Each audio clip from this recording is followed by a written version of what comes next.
Good evening, everybody. I'm Jim Michaels, and I'm a member of the Democratic Central Committee representing District 16. And I represent District 16, who's a large portion of District 1 of our councilmanic districts. And I thank you all for joining us this evening so we can listen to our three Democratic candidates who are running to represent District 1 on the County Council. Before we meet the candidates, I want to acknowledge and thank one of my fellow Central Committee members, and that's Andrew Sondry. You can see Andrew in the little tiny square up above. Andrew is one of our at-large council members, and he has very kindly volunteered tonight to act as our Zoom host because I don't have that competency. So thank you to Andrew. I'm going to turn this over. I was going to introduce our candidates, but they all showed up with these lovely backgrounds that have their names largest life on the screens behind them. So I'm not going to waste time introducing them. I'm going to turn it over to our moderator now. And we are very fortunate to have this evening as our moderator, former council member Gabe Albornoz. Gabe just finished, as you know, serving 7 years as an at-large council member. He did grow up in District 1, I understand, but he is now serving for the second time as director of our county's recreation department. So we owe him a great thanks, and based on his firsthand experience, I understand he has some very insightful questions for the candidates, and we're going to have a very fun evening. Maybe the three candidates don't so much fun, but the rest of us are going to enjoy it. So thank you, Gabe, and I'm going to give you the floor now. Jim, thank you so much, and good evening, good people. It is a privilege and honor to have the opportunity to host tonight's forum with three outstanding candidates, and I happen to know all three of them personally, and all three of them have dedicated their lives to public service, and I am thankful for their willingness to step up and serve our community. Community I know very well. As Jim mentioned, I actually did grow up in District 1. I was a Woodacres Woodchuck, a Pile Panther, and a Whitman Viking. And my mom and dad still live in the house I grew up in, just a couple blocks away from the Glen Echo Fire Station.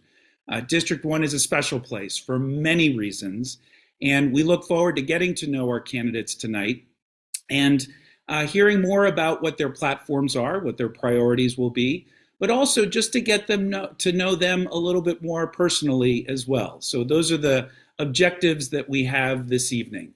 But before I go any further, I now want to introduce our Democratic Party Chair, Ms. Pam Luckett. Ms. Luckett, thank you so much for your dedication and leadership. I know a thing or two about what it's like to serve in the Central Committee and as chair. These are, of course, all volunteer positions and really the backbone of the party and what helps keep our party moving forward. Ms. Luckett, the floor is yours to say a few words. It's good seeing you, Pam. You too. Thank you so much. And welcome everybody to the D16 Candidate Forum tonight. I want to personally thank the D16 Democratic Club for putting this together. One of the most important things that we can individually do is to become an informed voter. It is no longer enough to just vote. You need to understand who you're voting for, what they represent, and how their priorities align with yours. And opportunities like this evening give you a chance to hear from the people who are running to represent you on the county council in a very important position. So I know this will be a great time tonight. Thank you so much to Ms. Spielberg, Ms. Yang, and Mr. Morrison for taking the time to come out, but also, as Mr. Albanos said, for really for running for office, because it is a noble gesture. So we thank you, and on behalf of the Montgomery County Democratic Central Committee, I want to thank you for your service and the opportunity to move forward, and we're looking forward to a great evening. Thank you again.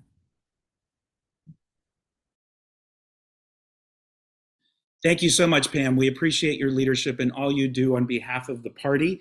And I do once again want to shout out the District 16 Democratic Club for organizing tonight's event, and especially Jim Michaels, who has spent a lot of personal time and energy in making tonight happen. So let me just go over a few ground rules. We are going to first, in a moment or two, hear from our three candidates, and they will each be given the opportunity for about 3 minutes to give some opening remarks, to introduce themselves to all of us. From there, we will go into Q&A, and the first portion of the Q&A will be a few questions just to get to know these candidates more on a personal level, which I think is very important as we decide on who our elected officials should be. It's important to have a little bit more information about their background in addition to their platform, their priorities, and where they stand on the issues important to all of us. And so we're going to spend some time there. A fun element of tonight's forum is each of the three candidates were asked to prepare a question for their other two candidates. But the catch is they have to answer that question first. And so after we have a couple of questions getting to know these candidates on a personal level, we will jump right in to questions that they've prepared for the other two candidates. And from there, we'll have some more Q&A, and we will wrap up with a 1-minute presentation by each candidate, and we will be ending promptly at 8:30 this evening. So without further ado, I want to thank all of you again for being here this evening. Mr. Morrison, the floor is yours. You have 3 minutes to introduce yourself to us and say what you'd like. Please. Thanks so much, Gabe, and thanks all of you for coming out tonight. My name is Drew Morrison. I grew up here in District 1 in Bethesda, in the Edgemoor and Mohican Hills neighborhood, not too far from where Gabe grew up. And now my wife and I live in downtown Bethesda. I care deeply about this community and its future, and we all know it's facing real threats. And as I'll talk about tonight, I believe that I have the right mix of experience and vision to help us make progress in this challenging time. Coming out of college, I worked at the county council where I learned to do big things like create the Montgomery County Green Bank and address the day-to-day quality of life issues that affect residents. I spent 7 years as a project manager on major infrastructures. My job was a strategist and consensus builder. How do we actually get people around the table to make things happen? The last 3 years, I've been in the Moore-Miller administration at the Maryland Department of Transportation, and the theme there has been crisis. How do we make progress during a state budget crisis so we still achieve progressive policy goals? How do we respond to acute crises like the Key Bridge collapse? And I talk about this theme of crisis because of those unique challenges that Montgomery County faces in this moment. We know that the federal government is coming after us. We've lost 5,000 federal jobs here. Maybe as many as 40,000 people will ultimately be affected. Our unemployment rate has nearly doubled. And now for the third time in 4 years, we're looking at a substantial property tax increase as we're struggling to fund the things that make our community great. We need to pivot. I'll be focused on creating good paying private sector jobs here in Montgomery County to sustain our tax base. I'll be addressing affordability and cost of living challenges head on, whether that's housing, energy, childcare, or those rising property taxes, so that we can continue to invest in these things that have made a wonderful community, like our schools and our infrastructure. And when it comes to those things on the schools, I'll be focused on accountability and oversight so that the dollars deliver for every student and your dollars are spent well.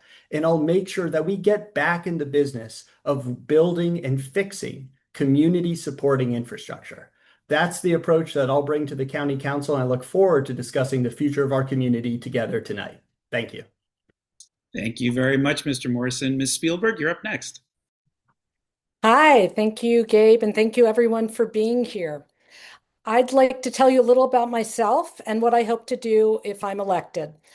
I have spent most of my career in public service, and really this comes from my parents, especially my mother, who was a refugee from Nazi Germany.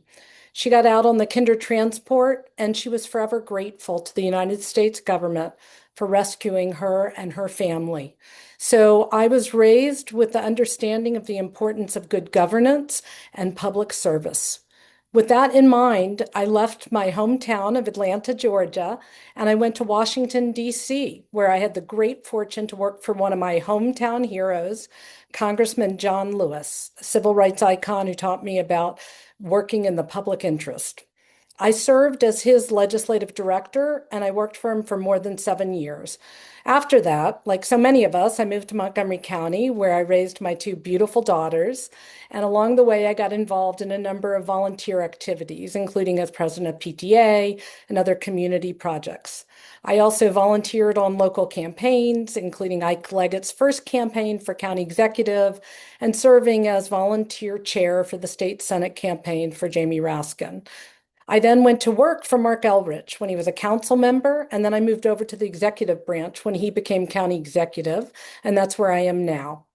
In my more than 15 years with the council and executive, I have worked on operating and capital budgets. I've worked with community members to raise the minimum wage, improve tenant protections, ban gas-powered leaf blowers, and make ride-on free.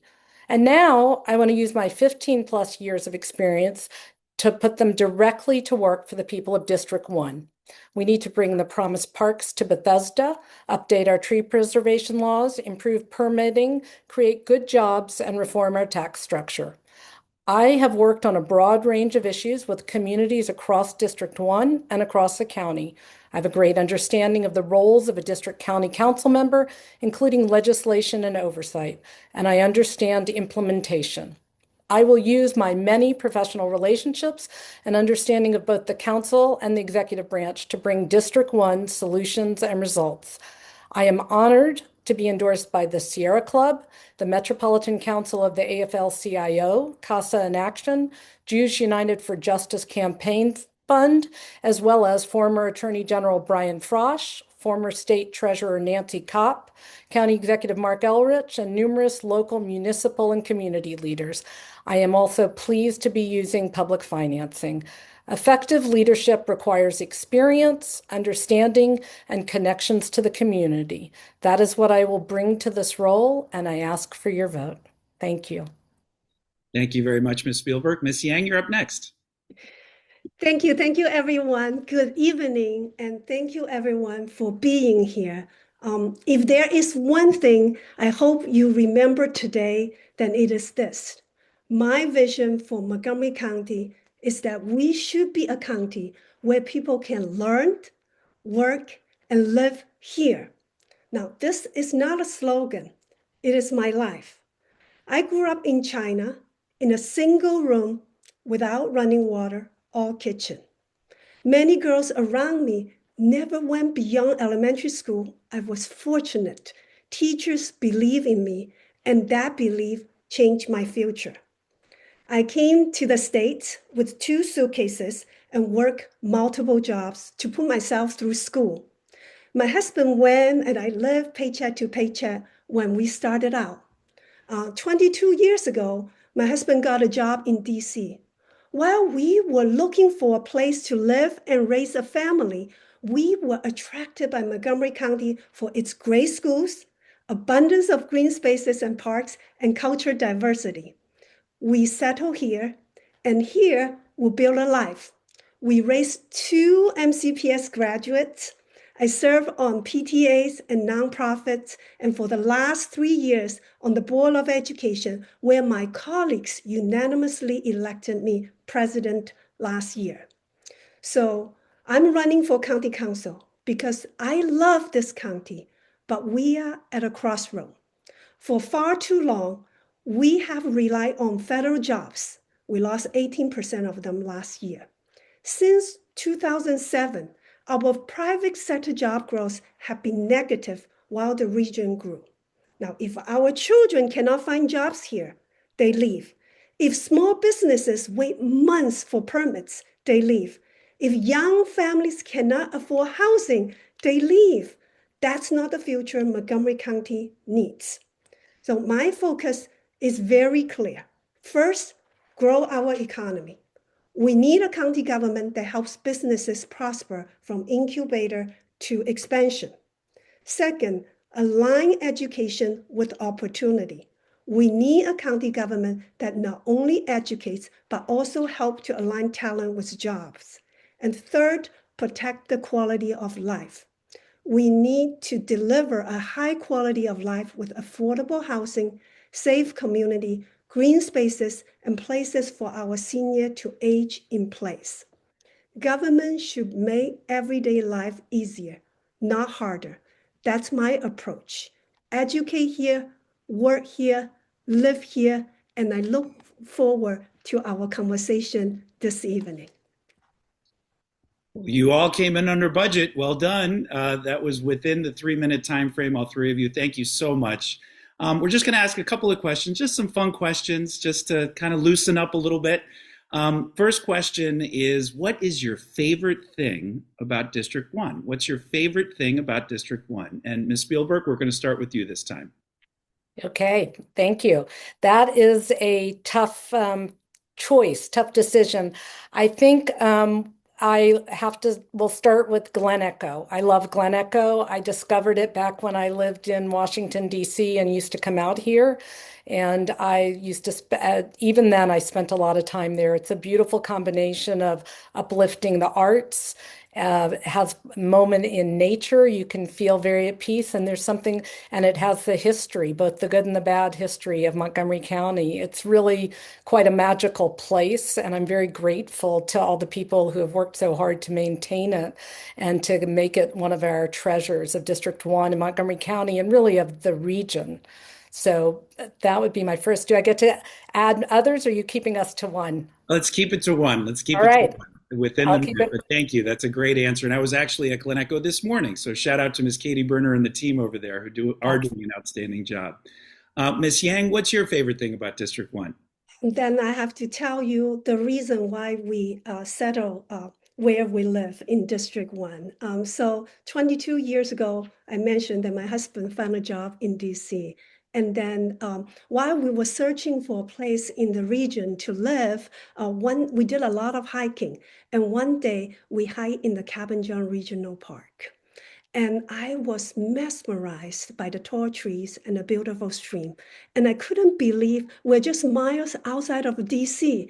And when you come off the trail, you come to the playground, and then you see all the diversity of the people on that playground. It warms my heart. So my special thing about District 1 is about where people gather, the Cabin John Park, and the people and the trees in it. Love that. Thank you so much, Ms. Yang. Mr. Morrison, what's your favorite thing about District 1? Well, the challenge in going third, I won't pile on Cabin John Park, which, having grown up playing BCC baseball and going to big train games, is definitely up there for me. But one of the things I love about District 1 and all of Bethesda, Potomac, Friendship Heights, we've always had great restaurants, great stores. And I would remember when I travel all around the world, what's Montgomery County, what's Bethesda like? So you can eat all across the world. You can eat some of the greatest food in the world, all in District 1. So I love our entrepreneurs, the folks who make our community great, who invest there. And, I love living in downtown Bethesda and being able to access all of those great restaurants and stores where people are investing in making our community a wonderful place to live. Love that. Thank you so much. So, as you aspire to be an elected official, we all stand on the shoulders of people who came before us and people who have guided us and mentored us. I'd love to hear a little bit more about that. And if you could please talk about somebody who mentored you, whether professionally or politically, and who gave you advice that you still use to this day and you believe you will use if elected. Ms. Yang, I will start with you. Thank you. I will have to say, my first job, I got a degree in early childhood education. So my first job was teaching, a full-time job was teaching in pre-K classroom. And my mentor is Miss Georgia. And one thing I learned from Miss Georgia that I still use every single day is people don't care how much you know until they know how much you cared. And that is the motto I live by every single day, regardlessly my role, whether it's serving on PTA, on the Board of Education, on the board of a nonprofit, serving on 4-H, Girl Scout True Moms, or just volunteer at Nourishing Bethesda. I think care and respect is my guiding principle. Thank you. Thank you so much for that response, Mr. Morrison. So a recent mentor I've had who's really shaped the way I do my work is Paul Wiedefeld, who was the Secretary of Transportation when I started at the department. And as I mentioned, one of my experiences was being detailed to the Key Bridge collapse response. And Secretary Wiedefeld said to me, Drew, go move to Baltimore for 3 months and help us organize and lead this effort to respond. And really, what Paul showed in that moment is how to lead in moments of crises with the right type of approach. You can come in and pound the table and get everybody excited and animated when everyone is stressed. Or you can help lead in a quiet, determined way that helps us find solutions and approaches together. We're in a time where some of the issues that we face locally and nationally are so intense. We need leadership that brings folks together, that helps people see the other side, and that works quietly but in a determined way for the best outcome. And that experience working with the secretary up close helped me see how you can drive progress in a way that builds trust, confidence, and working together. And that's what I hope to aspire to as a leader. Thank you very much. Ms. Spielberg. Thanks. I have worked in my career with a number of people who have inspired and mentored me, but I really have to go back to Congressman John Lewis. And he taught me so many things. I think one of the biggest takeaways for me was the respect and for every person and the incredible decency and humility. So I remember one day when I was walking across for him to make a vote, and he always cut it to the last minute. And he was racing across, and a taxi driver who clearly wasn't one of his constituents leaned out the window and said, "Congressman John Lewis, my favorite congressman." And Mr. Lewis, all called him Mr. Lewis out of respect, he stopped, he went over and shook his hand and then kept going. And he really demonstrated in every which way that it was really important to respect the people around you and to understand what their needs were and what was important to them. And in this current job, we've tackled a lot, and one of the big ones was COVID. And COVID was overwhelming, and it was all sorts of information coming from every direction, and how to think about how to manage it and how to communicate well to people. Both the people were so scared and wondering what to do, and we really had to help be a voice that was calming and provided information. And I did channel Congressman Lewis when he used to say, don't give up, don't give in, don't give out, don't get lost in a sea of despair. And you just have to keep on keeping on. And so I carry his words and his spirit with me always. Thank you. Thank you all so much. I appreciate you opening yourselves up a little bit more to us. That was really helpful, and I appreciate you all being so authentic in your answers. All right, now we're going to get to the Q&A regarding matters that are important to our residents and District 1 residents in particular. And we're going to kick things off in an interesting way, and I really do want to give Jim a shout out for this. Each of the candidates was given an opportunity to prepare a question for the other two candidates. The catch was they had to respond to that question first themselves. And so I will read the question that they prepared, and then I will turn to the candidate that asked that question to answer it first, and then we'll continue to go in alphabetical order. Mr. Morrison, you're up first, and the question that you posed to the other two candidates that you will answer first is, do you support the county executive's proposed tax increases? And if not, what would you cut from his proposal to balance the budget with current revenues? I'll repeat. Do you support the county executive's proposed tax increases? And if not, what would you cut from the proposal to balance the budget with current revenues? Each of you will have 2 minutes to respond to that question. Mr. Morrison, we will start with you. No, I do not support the county executive's proposed tax increase. And let me say why. It's not sustainable. If we pass this tax increase and did nothing next year, the county council's analysts say that we would have to raise taxes by 9% next year as well. It's not sustainable because when I talk to families on the doors throughout District 1, they're reeling from large increases in their assessments. And they're surprised when we learn that there's going to be even more that they have to pay as they're facing rising energy costs, rising childcare costs, and just an overall increase in the cost of living in our community. And we should be clear on what the drivers of this tax increase are. We've had from the school board, both on the operating and particularly on the capital budget, a proposal that can't be supported with current revenues. And we've had over the last 4 years unsustainable growth in the county budget. We need to bring together both the school system and general county government and ask the core question. How do we prioritize? What is fundamental and needed in this moment when so many people are suffering to support the least among us? And what can we phase and implement over time? That's the work that I do every day, working to manage a $22 billion capital budget at the state level. And that's a fundamental work that we have to do when it comes to budgets. So I'll make sure we take an all across the board common ground strategy to balance to current revenues. Thanks. Thank you. Ms. Spielberg. So let me start with saying no one wants to pay more taxes. Many people are already feeling squeezed. So we need to do everything we possibly can to avoid increasing taxes. The county council must pass a balanced budget. I have some ideas about possible reductions, targeted reductions, but at the same time, I think it's irresponsible to simply say no new taxes. The school board voted to send a budget to the county executive that is the largest increase ever. That $3 billion budget is almost half the entire operating budget.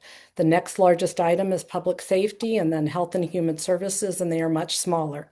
I'm not saying that they shouldn't be funded, but we have to then look at how much each part costs.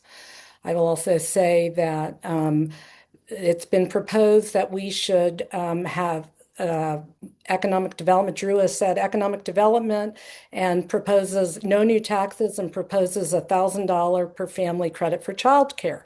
That may not be a bad idea, but it costs money. And I think it's important to be honest about that. It's easy to make blanket statements like no to increase taxes, but then let's be honest, we'll have to cut. And what will we cut? I don't think it's fair to residents to promise magical solutions. It's irresponsible to simply throw around words like make tough choices. I'm the only one who has the experience to analyze and understand the budget, propose solutions, and be honest about the choices. We need to rethink our tax structure, be more like DC and Northern Virginia, where there's a different rate for residents and commercial. Right now, too much of the burden is placed on residents. We need a more equitable tax structure, and we need to find the right balance like in other jurisdictions. I'm not going to promise you something I can't deliver, but I will search for possible targeted reductions, explain the difficult choices, and vote with integrity. Thank you. Thank you, Ms. Yang. I'll repeat the question because it's been a little while since you heard it, just to make sure you got it. Do you support the county executive's proposed tax increases? And if not, what would you cut from his proposal to balance the budget with current revenues? You know, we do have to be very honest about what this means for our residents. So for a typical homeowner, 6.3-cent increase in property tax coupled with rising assessment can mean hundreds more per year. So for many families, especially our seniors on fixed income, that's real money and a real burden. Now, I deeply value the services we provide to our residents. However, this is the wrong time to raise taxes, and you risk doing more harm than good. Now, I think about neighbors like Joanne in Bannerbrand, who bought her home 50 years ago. She's not speculating. She's trying to stay, but rising assessment and repeated rate increase are making that harder every year. So in terms of an income tax, every increase puts us at a competitive disadvantage compared to Northern Virginia, where there is no local income tax. That matters for attracting jobs, retaining talents, and growing our economy. And importantly for me, these proposals are across the board increases. They don't distinguish between those who can absorb the cost and those who cannot. This is not a progressive tax structure. So I believe at this time, we should focus finding efficiency and prioritization and economic growth. Family have to do it. The government should do the same. So, follow-up question. It was a two-part question, and I appreciate all of your answers, but there was a question about what specifically would you cut? And so if you could talk a little bit more specifically about ideas you have or what you would consider reducing from the budget in order to offset not increasing taxes. Mr. Morrison, we'll start with you. Why don't we do 1 minute each for this one? Sure. Well, I'll start with the side and go to the larger. One of the things that's being proposed and one of the things we need to solve for is when you're in a hole like this, what's going to create the economic development opportunities that restart things. And right now, because we're not having enough economic activity, we're looking at some pretty large increases in permitting fees at the Department of Permitting Services to fill the gap. That to me is not how we get things kick-started back again. So that is a place where I'd be looking for us to make targeted savings. And the other thing that's true is that when you look at the scale of the increase here, and it fundamentally depends on looking broadly across both county and the school budget to say if we're holding to more like the sort of 3% increase that really is what we can sustain, how do you rank and prioritize? And I think we have to look fundamentally at what people bring up to the surface. 8 years ago, there was a proposal from labor for efficiencies throughout county government that was shelved. I'd want to bring that back up and look at the efficiencies that our labor leaders identified to help make savings in this moment. Thank you. Ms. Spielberg? Okay, so I'll actually try to answer the question a little, and I just want to point out that if one says no to the county executive's proposed increases, then I haven't yet heard actual specific cuts in this year. And I would point out permitting fees are not part of the tax supported budget. They're an enterprise. But I would look at duplication between our planning and our executive agencies. I think it's costly, and I think we can really find savings there. I would also, if we absolutely have to, maybe go back and look at some of the school spending. There's a section called non-discretionary spending. There's a lot of legitimacy in there about what they're proposing. But if necessary, maybe it needs to be phased in slightly. It would propose these special education resource teachers that are not in the classroom but help with the IEPs. And I think it makes a lot of sense and could help the long term, but potentially it could be targeted to beginning with certain schools if you absolutely have to cut. But again, I would be very honest about what the trade-offs are and what it means. Thank you. Ms. Yang? Yes, so let me share with you my prioritization in terms of funding. Number one, non-discretionary obligation. That means anything we have to do that's mandated by law or contract. That means our education, our public safety, and our negotiation contract with our labor partners and business partners. Now, number two is funding to service our vulnerable community. That is what makes Montgomery County a good place and special place to live. And number third is economic development. We have to feed the engine that generate the budget to fund all these county services that we value so much. Now, if we need to look for efficiencies, I would like to take a look at vacancies that have been there for maybe a year or 2 years. Some vacancies are natural turnover, others are hard to recruit areas, but there are some vacancies that have been there for a while. So this is the time to work with departments and labor leaders to figure out if we can repurpose these positions so that they can service the county better and we can be more fiscally responsible. Wonderful. Thank you, all three of you. So the second question is prepared by Ms. Spielberg, and Ms. Spielberg, we'll go to you next. I will read the question twice and then give you an opportunity to answer it, and then it will be Ms. Yang followed by Mr. Morrison. And the question is, how would you make sure that developers and development pays its share and doesn't leave residents paying a disproportionate amount of taxes? The question again for Ms. Spielberg for the candidates is, how would you make sure that developers and development pays its share and doesn't leave residents paying disproportionate amount of taxes? Ms. Spielberg. Thank you. So right now, when developers build, they don't pay the full costs of our schools, transportation, and stormwater management. Over recent years, the planning board and the county council have reduced the taxes the developers have to pay, even though we continue to need to fund the infrastructures. Residents have to make up the difference. I would start to fix the situation by ending the tax break for developers who convert or demolish a partially vacant commercial property to residential building. If they do this conversion and have a tiny increase in the number of affordable units, they get 20 years of no property taxes. That's too much. When we use public resources, including tax breaks, we need a lot of bang for our buck. I would also revisit our tax structure. Impact taxes were supposed to provide funding for adequate public facilities that should come with development. They have been changed to become incentives.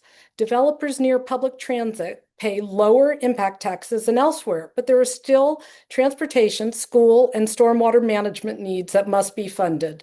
Zoning provides the incentive to build near transit, and transit, the metro stations, is the attraction in itself. And I would also look to Washington, D.C. and Northern Virginia, where they have different tax rates for commercial and residential properties. When property values increase for people in their homes, they can't benefit from it until they sell. However, commercial properties can benefit right away, and our tax policy should reflect that reality. Thank you. Thank you. Ms. Yang. Thank you for the question. Now, I have been doing the work to release out the infrastructure pressure on housing and for building in our county. If you all are fully aware, we just finished the secondary level school boundary study, which will balance the enrollment among our secondary schools. That is a key factor of infrastructure. We are moving forward. The school board and the school system is moving forward with the elementary school boundary study, which will again balance out the student distribution and the utilization among the buildings, and that will be a big help for the infrastructure. Now, when we think about building in our county, we are really thinking about serving the residents of today and building for the residents of tomorrow. We need every part of our society together to achieve this goal. And for me, that means we need to do planning ahead of time for infrastructure, and also build places that where the infrastructure can support and can scale. And that way, with careful planning, community engagement, and pre-planning, building trust, I believe we can do a much better job in building and incentivize building and also care for the quality of life in our neighborhoods. Thank you very much. Mr. Morrison. So I think that there are fundamentally two pieces for how we get this critical issue right. And I think that this question is at the heart of how do we make sure that we balance growth, which is fundamental for supporting our tax base, with making sure that we're not sacrificing our quality of life to get there. It starts by being serious during the planning process about how do we galvanize investment to create real community supporting infrastructure. And we have master plans that have had community buildings on the books for years and years. But here's something Arlington County did differently when they attracted Amazon HQ2. They built a very clear package of investments that were necessary to support not only growth in a major company, but also the quality of life of Arlington residents. And they created a financing package so that those infrastructure improvements could actually happen, financed by both public and private dollars. We have to make sure we get the balance right in terms of delivering that infrastructure, but also create the financing tools so we're not putting so many costs up front that nothing ever happens. Our peers have figured out the right approach by partnering effectively, developing very clear packages of community investment, and making sure that those projects are successfully delivered. I'm the sort of person who's helped make those projects happen, and at the council, I'll make sure we have the financing tools, the planning at the outset, and the oversight to actually deliver those improvements.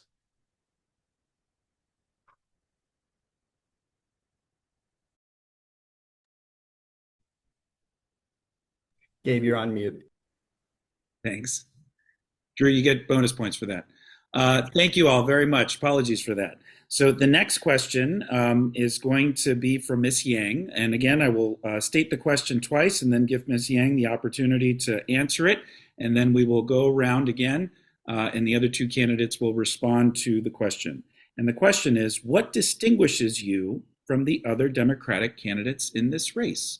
What distinguishes you from the other Democratic candidates in this race? Ms. Yang. Yes, I'm the only candidate on this panel who has already won an election. That means I have been tested and deliver results.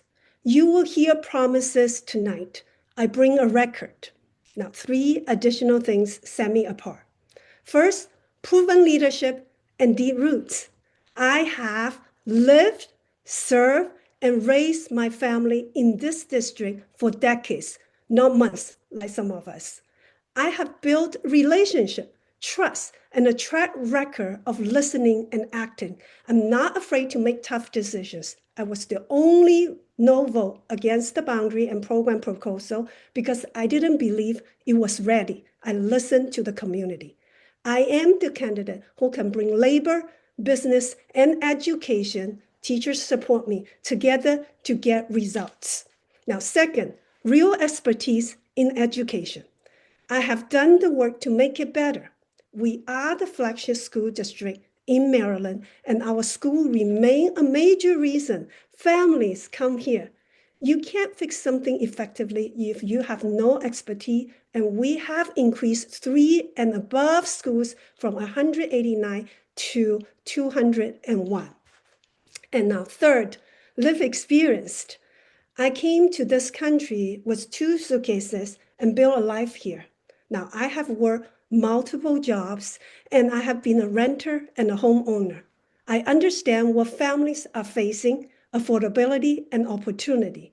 And as an immigrant, I know what it feels like to live in fear. So I will be the local firewall to protect all our residents. And that's what distinguished me: tested leadership, real result, and a clear vision forward. Thank you very much. Mr. Morrison. Thank you so much, Gabe. I'll note that I did win my 9th grade class president election, but this is definitely a bigger race. What I want to say in terms of setting me apart is really fourfold. First, I've led at the state level, and so much of what we want to achieve in Montgomery County depends upon understanding how the state thinks and how do we get more out of the state. And I've seen that firsthand, and I know how to lead in Annapolis as well as in Rockville. I've worked regionally. So many of the challenges that we face come from thinking regionally. DC Water, that sewer interceptor, that's not just us, that's a whole group. I've been a leader at the Transportation Planning Board, the Council of Governments, in a way that my opponents haven't. I've led in the private sector. So I built a line of business at my company, and I was the youngest member of our firm to be named a shareholder because of the work that I had done to build up a successful business.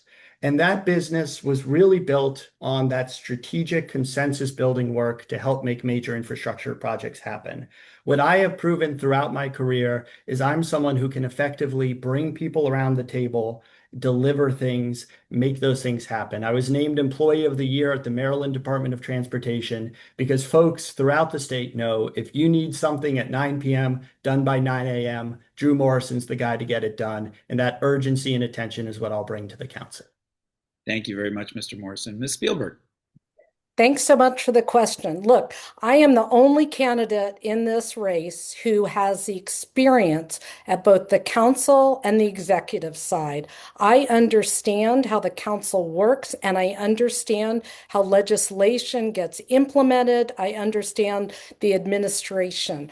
I will be able to start on day one to get to work. I have worked with people across the county, and in District 1, I have great relationships with colleagues. I understand each of the departments, and I understand the role of the county council and of a district council member and how to exercise oversight. In my current and former role, I worked with the Council on Governments, and I've also worked with the state legislature and how it interacts with the county council. I have spent more than 17 plus years working on the issues for the county. I have worked around the entire county, and so I understand how to advocate for District 1 and what our importance is and how it fits into the bigger picture. I know how to work with people and find solutions, how to compromise, how to find solutions, and what makes sense. For I understand budgets. I understand what are enterprise budgets and what are tax supported budgets. I know where we need to make the changes and I know how to do them. I know what our authority is and where we can be helpful and how to convene. I understand the role of oversight in terms of the planning board. And I think the council needs to exercise greater oversight and greater bringing people together to solve the solutions. I've solved problems for small businesses, for stop signs, for sidewalks. I understand this county and this district, and I'm ready to get to work for the residents of District 1 and the businesses there. Thank you. Thank you. If you want to rile up a community, talk about sidewalks. So thank you all so much for those questions, for those responses, and preparing those questions. We're now going to get into some other questions. And the next question is, what do you guys believe? What do you believe are the two biggest issues facing District 1 right now? And what policies or solutions would you provide to help addressing those two issues? There are many to choose from, but what are the two issues that you believe are the most significant in District 1? And what solutions would you provide to address those issues? And this time we're going to start with Mr. Morrison. Thanks. So I think the two most important issues are these dual challenges of affordability and of how we grow our economy to support everything that makes our community great. One of the things that is always shocking to me and shocking when I talk to voters is that right now in District 1, there are only 4 homes for sale, single family detached homes for under $900,000. And one thing that sets me apart is I'm still renting. My wife and I are looking for that first home in District 1. And we hear from many folks who feel the fundamental challenges of housing affordability. We need to make sure we're building the right mix of housing in the right places and that we get things done. And we don't sit and wait 8 years for the White Flint Mall or the old Ranger Surplus site near my apartment to actually get delivered, because experience without results doesn't make a difference for our community. I think fundamentally we have to address energy costs, which went up 23% last year. We do that by building a statewide coalition that addresses the need for clean energy. And that's something that I worked on in the council and at the state. We need to create jobs here in our community by partnering better with business, fundamentally reforming our permitting process, highlighting our talent to the world, and making sure that we are growing spin-off businesses out of our energy, out of our biotech, out of our hospitality sectors. We do that by better partnership, by making sure we're investing and incubating in those startups, and by making sure that when someone from a company calls, they get an answer from a responsive county government, and I'll be focused on that. Thank you. Ms. Spielberg. Thank you. So I think we have to really use our resources well. And for District 1, the residents here love the environment. And I think we have some really important challenges about how we preserve what we love about District 1 and how we make it better. That involves making sure that we don't put too much pressure and development in environmentally sensitive areas like along closer to the Potomac in Cabin John and Glen Echo, and that land use choices and zoning is done thoughtfully and carefully so that we are able to support existing communities while also planning for the future. And part of planning for the future to address our affordability issue, part of that is job creation. It's not just housing, and it has to be housing affordability. And we need to focus on our strengths in economic development. How do we create better jobs in this moment when our federal workers and others are under attack and our immigrants? We have to stand up for our rights and then also capitalize on our strength along the 270 corridor, the Institute for Health Computing, and to really help broaden the job opportunities here and build on our diversity. The other part to the environment is we have to deliver, make sure that our land use promises deliver the parks in Bethesda, and that we protect our trees and improve our tree preservation laws. Thank you. Thank you so much. Ms. Yang, what do you believe are the two biggest issues facing District 1 right now, and what policies or initiatives would you instill to address those issues? Yes, we have county-wide issues like affordable housing and economic development, but I want to focus on two specific issues for District 1, right? Well, number one is how do we build more housing while also honor communities' wish to keep the special things about their neighborhood, right? I believe that's number one. I believe that what you feel special about your neighborhood is worth protecting. And that's why we choose Montgomery County to be our home, right? So I believe zoning changes should not override carefully developed master plans or ignoring community context. So I don't support a blanket zoning of every single family neighborhood. That said, we do need more housing options. I have lived in Hawaii before, where neighborhoods are very mixed. So the key here is a planned community that's well thought out, that changes, respect tree canopies, stormwater capacity, school utilization, which I have done the work, has a track record, and traffic reality, right? So that is my thing is not a one-size-fits-all mandate, but a transparent planning process. Second thing is transportation, traffic. Traffic is a mess out there. The other day, it took me 50 minutes to travel from Bethesda to Rockville. I needed a helicopter to get to my meeting on time, right? We have some known bottlenecks here, like Old Georgetown Road, I-495, Wisconsin and East-West. We really need to use some known traffic calming, traffic planning, work with the state to address these known bottlenecks. No more waiting, work with the community to get these things resolved. Thank you. Thank you. Based on the Jetsons, I thought we would have had flying cars by now, but we do not.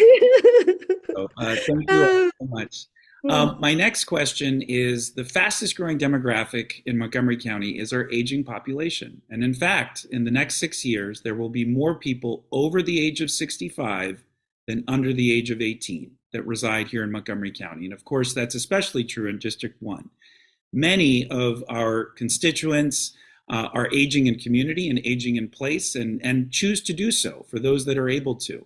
For those that choose to age in place and age in community, what policies would you institute to help make sure that that becomes a reality? And we will start with you, Ms. Yang. Thank you for that question. Yes, that is the fastest growing senior citizen, older adults, as I call it, is the fastest growing population here. A number of things I'm looking at. I'm focusing on how to help them age in place here. First, we need to address the economic reality, right? We talk about rising property tax and how expensive it is to live in District 1. Now, county has a tax policy to say, hey, we give some tax break for senior citizens, but that requirement is you need to live in your house 40 years, and also your house value need to be under 600,000. Where do you find a house under 600,000 in District 1? So we really need to relook at those incentives to help relief, actually, to help our older adults stay in their home. Number two is, I love the village model, right? The village model is seniors helping seniors. They help each other. We need to promote it. We need to provide consistent support. This is your warehouse. This is your department. Because we have various support throughout the county. Let's make it consistent and provide support for our older adults. Number 3 is really looking at some of the programs and expand it, make it well known. For example, the discount ride programs with rideshare companies and small grants for people to put in, handlebars and, and non-skipped floors. These are small things, but it makes a huge difference for a senior who needs it. So we only have 2 minutes. There are many ideas I have, but those are the 3 I'm sharing tonight. Let's have another conversation and really talk about this. Thank you for the question. Thanks, Ms. Yang. Mr. Morrison, followed by Ms. Spielberg. So I would definitely echo a few of those key pieces. Our village program is an essential opportunity, and as people face the challenges of isolation as they age, the village program is a great neighbors helping neighbors way to build community and support folks as they age. I do support expanding the senior tax credit for folks who haven't just lived in their houses for 40 years, but have lived there 25 years. As a way to support people. And I think our overall fiscal conversation that we're having is important because we need to try to keep property taxes balanced so that folks can overall afford to age in place. I want to make sure we're expanding transit opportunities so that folks don't need to drive as they age. I work to expand transit in Montgomery County, supporting the county, expanding the Great Seneca Transit Network, providing buses to the Tobytown community, and help draft the Ride On Reimagined plan, which looks at how we can expand transit to more areas of our county, including places like the Up County, where today it is difficult to age in places you can no longer use your car. So we fundamentally have to implement that. And when it comes to redeveloping strategic sites, I think we all agree that places like the White Flint Mall, we want to see a mix of housing opportunities. We need to make sure that senior housing opportunities are a real part of that, because many people who want to stay in our community don't want to stay in a large house, but they don't necessarily have an affordable, available option here in Montgomery County. Making sure that we're investing in those housing opportunities as part of our larger redevelopment, making sure we're bringing in financing options like the low-income housing tax credit, which currently isn't available to Montgomery County projects. That's the way we make sure we have a good mix of housing and transit options for seniors as they age. Thank you. Ms. Spielberg. Thanks so much. So I think there are clearly some shared values.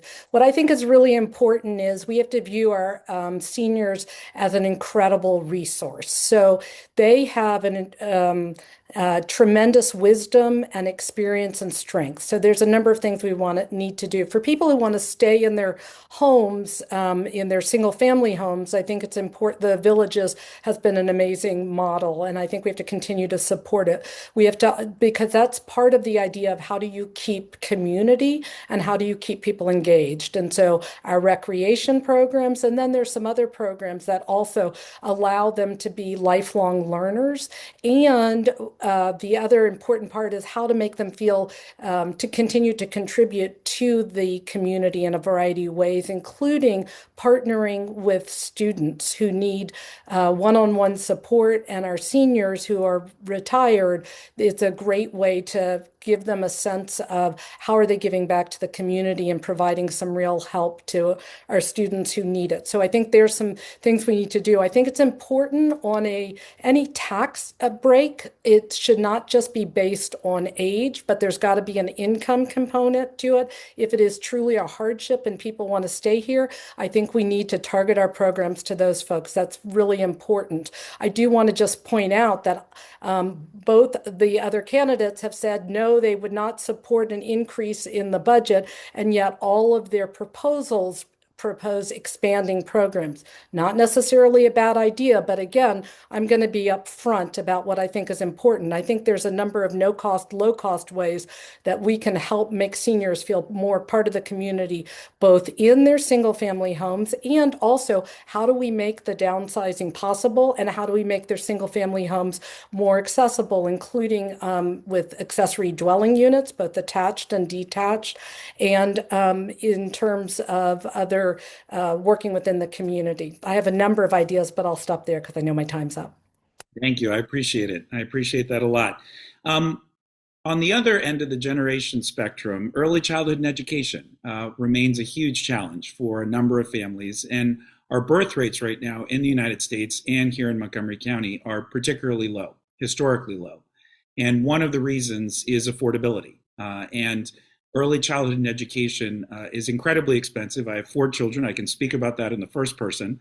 But could we talk a little bit about what solutions would you like to provide to both increase the capacity and the quality of early childhood and education opportunities there are for families? And we'll start with you, Ms. Spielberg.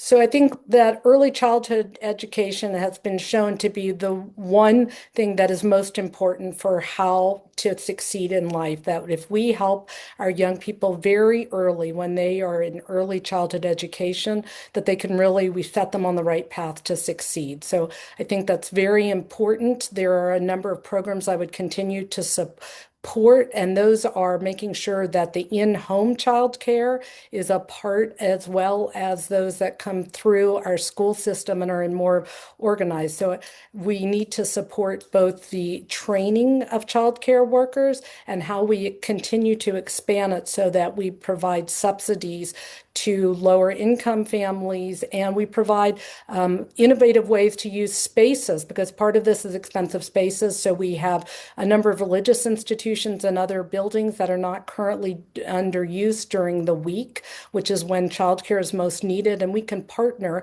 and work with those organizations to provide much more affordable childcare and to provide decent jobs for taking care of our kids and preparing them for the future and allowing the parents to work. So I think supporting early child care and education is really a game changer and very important.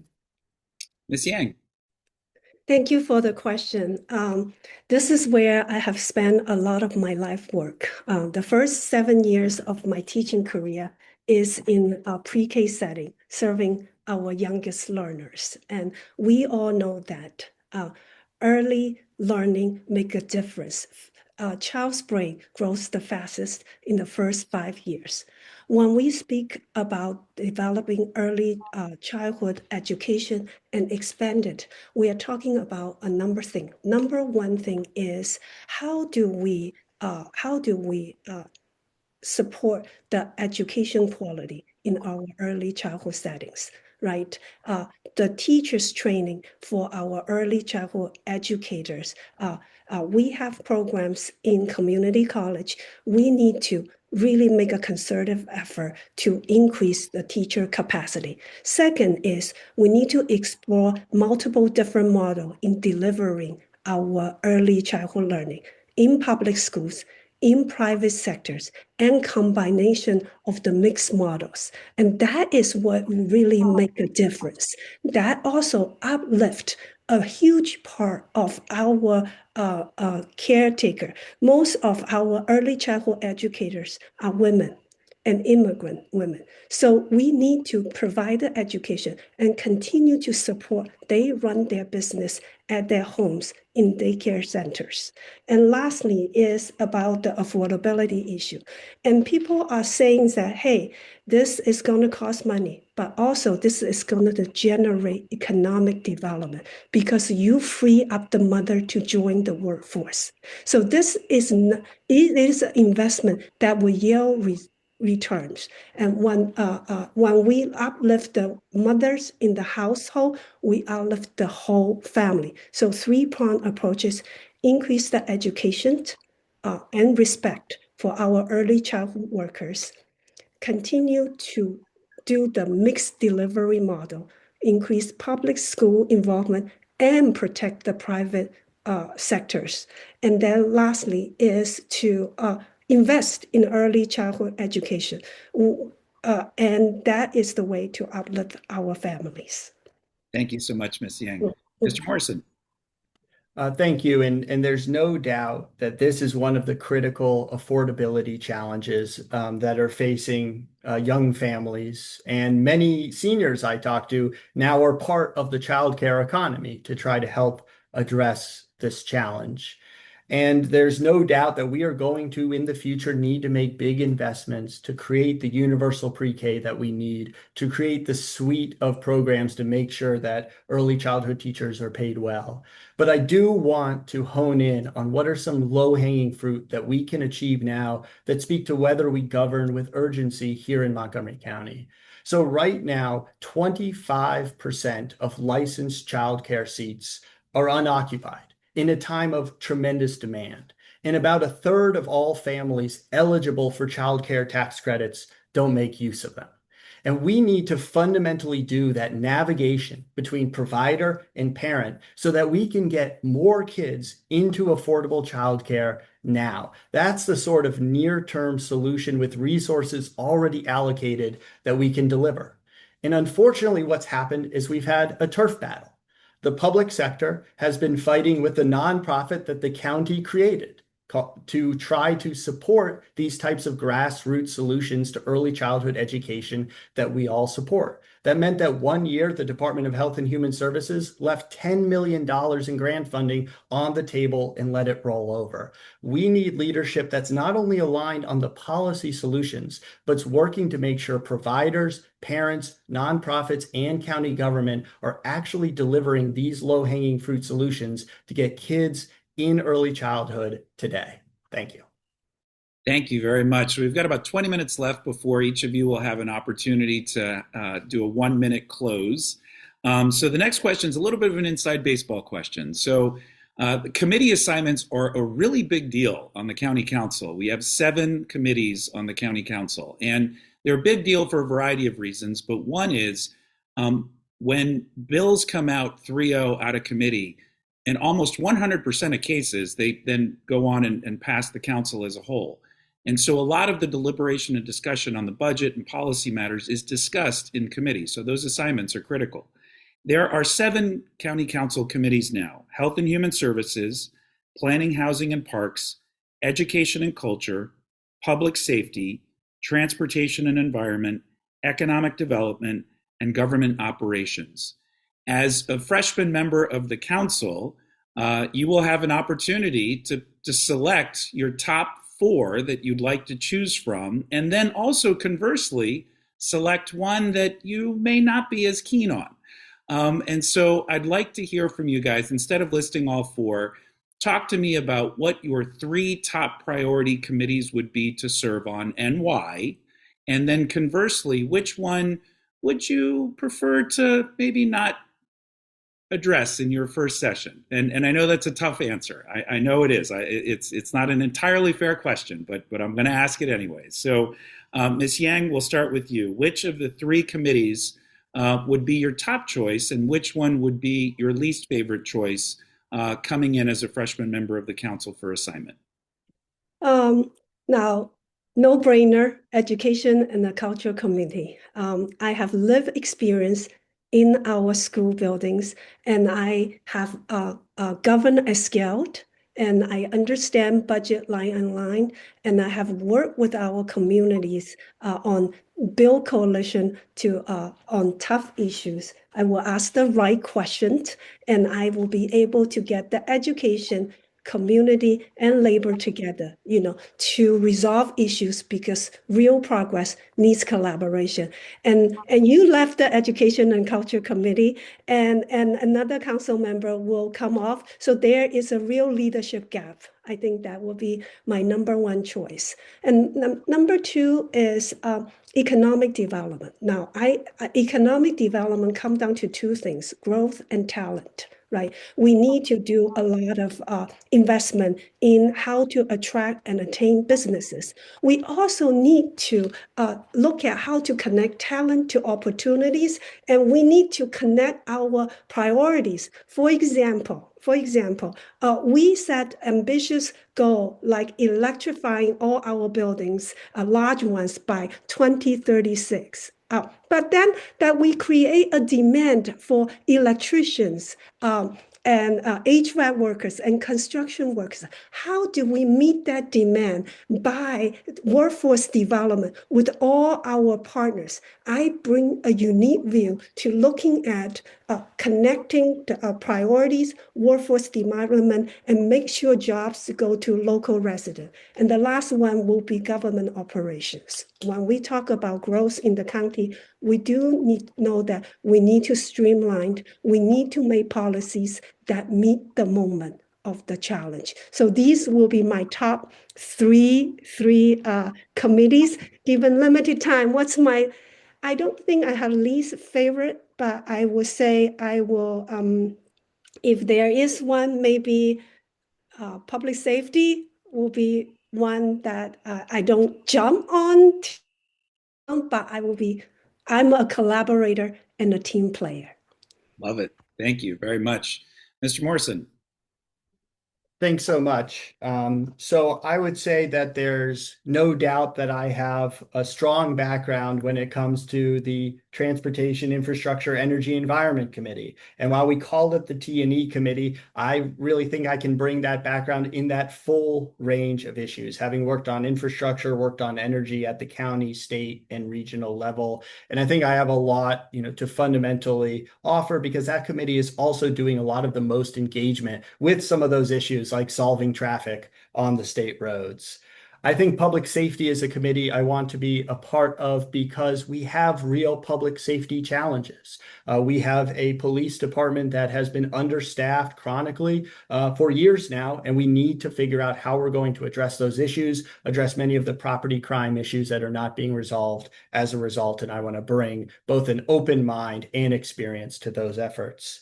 And I think we fundamentally do need to get on top of these large scale budget issues. And notwithstanding some of the larger conversations, I think I can bring real detailed perspective to the Government Operations Committee, because every day in my life, I am looking at how do we make $22 billion fit? How do we cut and increase quarter after quarter? That is my day job today, is being a budget hawk and being someone who figures out how we do more with less. And I would bring a lot of specific expertise to how we do that at the Government Operations Committee. And when it comes to the hardest part of the question, what wouldn't I want to tackle? Well, I think that fundamentally the Planning, Housing, and Parks Committee is one of those committees where, as a district council member, I will make sure that I am engaged every single day when there is a District 1 issue. And I will make sure that I'm there and part of those conversations, because you are able to sit in and listen in. And so that's a tough committee to sit on, but it's a very important committee for a District 1 member to be engaged in. And so I'll be on it or participating however I can. Thank you so much. Ms. Spielberg. Okay, so I would want to be on the Planning, Housing, and Parks Committee. I think it's an incredibly important committee for District 1. I think we need to look at better oversight on planning. We need to look at costly duplication between planning and executive agencies. It's hard on developers. It takes time, resources, and it doesn't deliver a better product in the end. We need streamlining. I want to make sure that our planning board members are representative of the community the way they used to be. I want to advocate for the Office of the People's Council. I want to work to figure out how we deliver the promised parks that were promised in the Bethesda sector plan in 2017, and even with the revisiting of it in 2024, there was no real conversation. And that is District 1, and I want to deliver the parks for District 1 in Bethesda, and you do that through the PHP committee. Friendship Heights sector plan will be voted on by the new council. District 1 should want their council member there. It's one of the most important sector plans coming up. I am, and I want to continue to be involved in it and make sure that the community is included and that there are good decisions as we plan for the future. Obviously, I want to continue to support the environmental stewardship of our parks, and I want to make sure that we're truly preserving and producing affordable housing. All that happens in PHP. I would like to be on the Economic Development Committee. I want to make sure we're providing the right incentives that bring us the good jobs we need. I want to support our county incubators and our innovation centers, and I want to make sure that we're collaborating well with the Economic Development Corporation and Workforce Montgomery, and that we capitalize on our strength. My third, I guess, these are tough choices. I would choose transportation, energy, and environment. I want to support public transit, make sure our roads and traffic signals work, be bike and pedestrian friendly, and keep working on Vision Zero and support solar energy, monitor data centers in the Potomac Interceptor. And very quickly, all of the committees are important. I am sorry, Gabe, but I think I would say if I had to choose one not to be on, it would be HHS, because those are really important programs and very tough decisions. And I would stay engaged and support helping the vulnerable regardless. So thank you. Well, you all answered it, and you did a great job. I really, really appreciate that. I know that was tough. So we have about 10 minutes left, and then again, you'll each have an opportunity to make some closing statements. And this next question is more of a general question, but I'm curious as to how you're going to respond to it. Somebody told me before I became an elected official, and I didn't quite understand what they meant, but after I became one, I certainly did. Leadership in elected office sometimes means letting down your friends at a pace they can absorb. You, as you're a candidate, you want to be there for everyone. You want to be responsive to everyone. You want to say yes to everyone. But the sad reality is that you can't. And this next council, the first 2 fiscal years' budgets are going to be very difficult and be very similar to the ones that we faced during the recession. So rather than growing programs, you're going to be looking at reducing programs. And that will be challenging because every program has a constituency, every program is meeting a need, every program is delivering some level of service, but we just can't fund all of them. As a general principle, how will you approach this? How will you say no to folks who may be supporting you passionately during your campaign, but you may not be able to agree with? What approach will you take, and will you be able to say no to friends and colleagues, even though they're very particularly passionate about an issue? Mr. Morrison, we're going to start with you on this one. Sure. And I think I'll say 2 things about my experience saying no and how I'll go about saying no. So in my day job, when we came in, we faced a very similar situation. We had to cut $3 billion in capital transportation projects from throughout the state of Maryland. And state law in Maryland says that you have to go and visit every single county to defend your budget as the State Department of Transportation. So we went to all 24 counties, were yelled at in all 24 counties. And I will say personally, as someone who came into the department to do certain things, there were projects and issues and friends I had worked with that I had to directly say no to. And how I was able to say no was both because we were clear and honest about what needed to get us through this current moment and how we were really going to effectively prioritize. So I've been working to build a system of better transparency and accountability about how the department funds so that as we rebuild our base, people understand why. And it's that clarity and transparency and communication. And when I was a consultant, I had a client who often said, we bring Drew to all the bad meetings. My fundamental skill as a person is the ability to bring folks around the table to talk about where we really are and what we need to do together. And I think the most important thing when we say no and how all work to say no is help people understand what the path to yes looks like.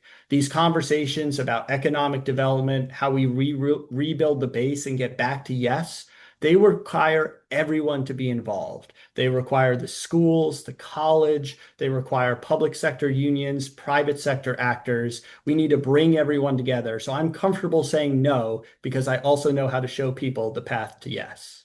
Thank you. Ms. Spielberg. So I think it begins with honesty. You have to be honest up front. I have been very careful as a candidate to not promise things that I think that I understand or not can be delivered. So I start from there and I move forward. With that in mind, I do try to figure out how to find solutions. So there are ways to talk about how do we phase something in? How do we do proportional amounts? Perhaps you won't get everything you need, but perhaps we can get some of it. How do we look? How do we coordinate? So I would argue for things like early child care. Perhaps it needs to be concentrated in one entity and not have multiple entities. I think those conversations are very important to have. I think I've been very clear tonight about being honest in my answers and directly answering questions. And that's what I have done in my career. And that's what I will do when talking to the different groups. I understand most people are incredibly well-intentioned and want to do the right thing. And we have to figure out how you prioritize. Again, I talked about you can phase in over a number of years. You sit down with the groups and we work through how do we phase something in, how do we make trade-offs, and be very honest and clear about prioritizing and being honest about what we're able to do. Thank you. Ms. Yang? Yes, here is where I bring a track record. I have done some really hard things, and I will share with you what's in my playbook. Number one is every dollar needs to be well spent. In the last 2 years, we cut $18 million in administrative costs and redirected to the classrooms. It matters. Number two is I focus on return of investment. After I joined the board, there was a curriculum called Leader in Me for social emotional learning. It was well-intentioned to address after the pandemic student mental health needs. So when you come back to scale up to the whole 221 schools, I insist on an evaluation. When the evaluation came back not positive, I worked with my colleagues and we start funding that program, and that saved taxpayers millions of dollars. But what's more, it returned valuable time to staff and students to do something more effective. Number three is, hey, businesses and family have no choice but make decisions based on data. Have you ever been to our capital improvement public hearing nights? Everyone is passionately advocating for their school, but the money is limited. So last year, when I was the president of the board, the school system and the board together rolled out the facility condition index. So our investment will be based on data, not just anecdote.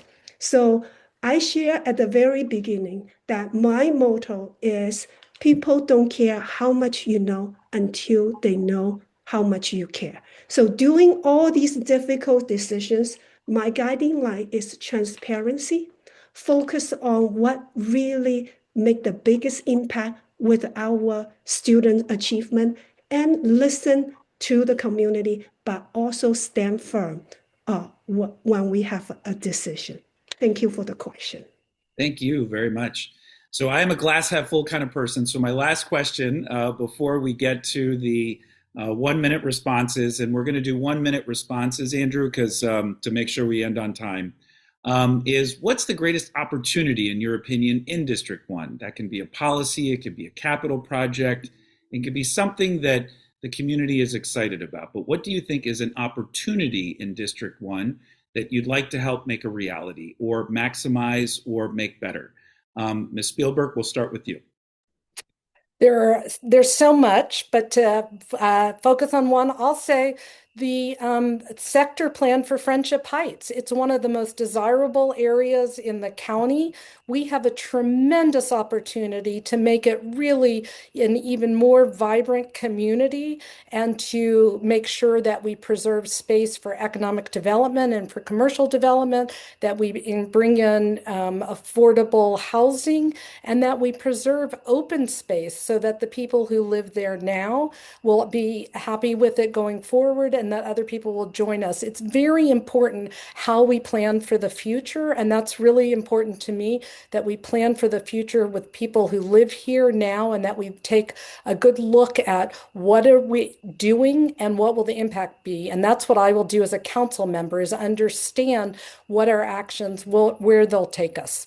Thank you. Thank you. Ms. Yang. Unmute first. All right. Oh, this is so exciting. I can't wait to answer this question.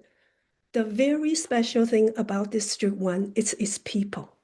It's incredible talent, it's incredible diversity that it brings to this place where we call home.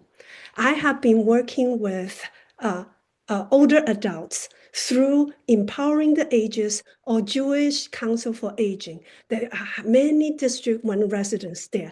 They give so much back to the community. They have so many great ideas. I believe we have more with more solutions than our challenges. We need to use these talents.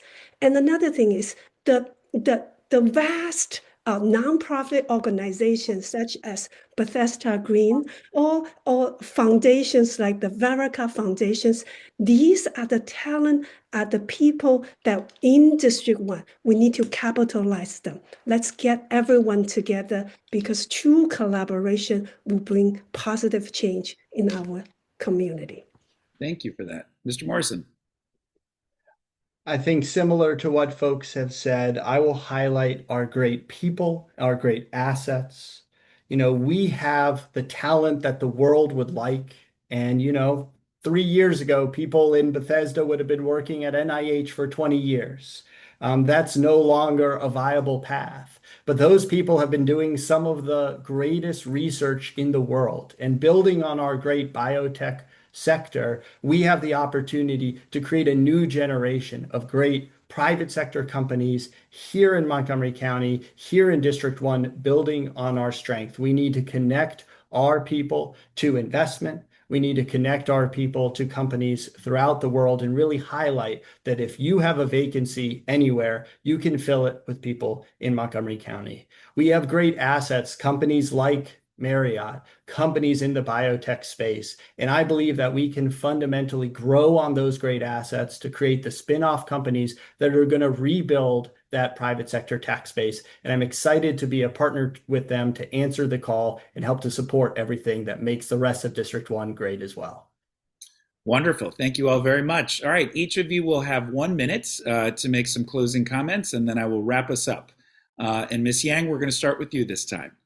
Wow, I get to go first for once. Yay! All right.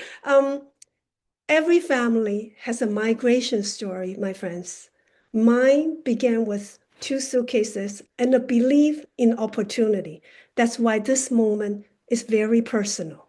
At a time when we face real threats from the federal level to public education, to immigration, to working families, we don't need theory, we don't need talking points, we need leadership that has been tested.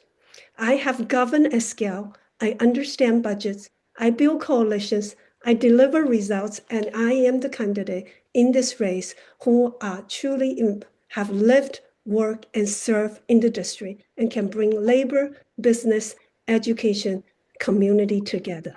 I'm not afraid to speak up.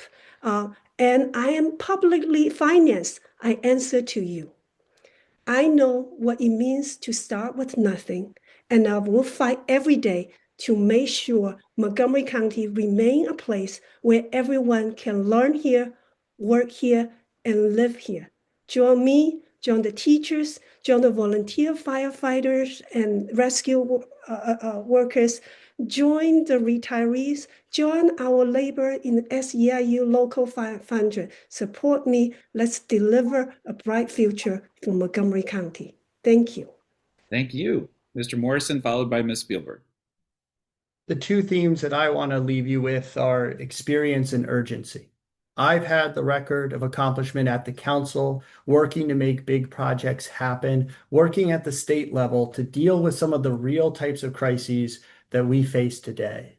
And I bring in urgency to my work. I care about the future of District 1 because it's my future as well. I'm worried about what is the home that we'll be able to buy here in District 1. How do we rebuild the economy so that my friends and neighbors are able to sustain themselves? How are the senior citizens that I know in this community able to survive and thrive in times of rising costs? I address all of this work with the urgency that we need to solve these problems today so that tomorrow's future in Montgomery County is stronger. I'm committed to Bethesda and to District 1. I'm committed to all of you and to working collaboratively to make sure we overcome today's challenges and create a brighter future for Montgomery County. Thank you so much. Thank you. Ms. Spielberg. Thank you. So I hope you have a sense of who I am and what I will bring to this position. I understand the details and the big picture. I've worked with the many different departments and agencies, from Park and Planning to WSSC to MCPS to WMATA and the Economic Development Corporation. I also understand the importance of listening to and working with the community. I bring my values inspired by my parents and by the remarkable public servants I have worked with. We are in extremely challenging times. We cannot count on our federal government, and we need leaders at the local level who can step up, defend our communities, and lead. I think the difference is clear. No one else can match my experience, my knowledge, and my commitment to lead effectively. I will be a District 1 council member who will respect your intelligence and represent you not with pretty slogans, but with honesty and knowledge. This is a county rich in so many ways. We have a bright future with the right leadership, and I'm ready to be that leader. I ask for your vote in this primary. Thank you. All right, the three of you can exhale. Good job, all three of you. I know you are all probably exhausted, but thank you so much for taking the time to meet with us today, for being so thoughtful in all of your responses, for your leadership, for your public service. Thank you truly. And on behalf of my mom and dad, who are watching this race closely, I hope I did an okay job, Mom, who I believe is one of the hundreds watching at home. But I do also want to give a shout out to Andrew, who crushed it. Thank you so much, my friend, for keeping us on time and on track. Thank you, Jim, for organizing this fantastic event, and the entire District 16 Democratic Club and Central Committee for your continued leadership. Have a wonderful evening, everyone. We look forward to seeing you on the campaign trail, and please vote. Thank you. Thank you. Good night. Thank you and good night. Night.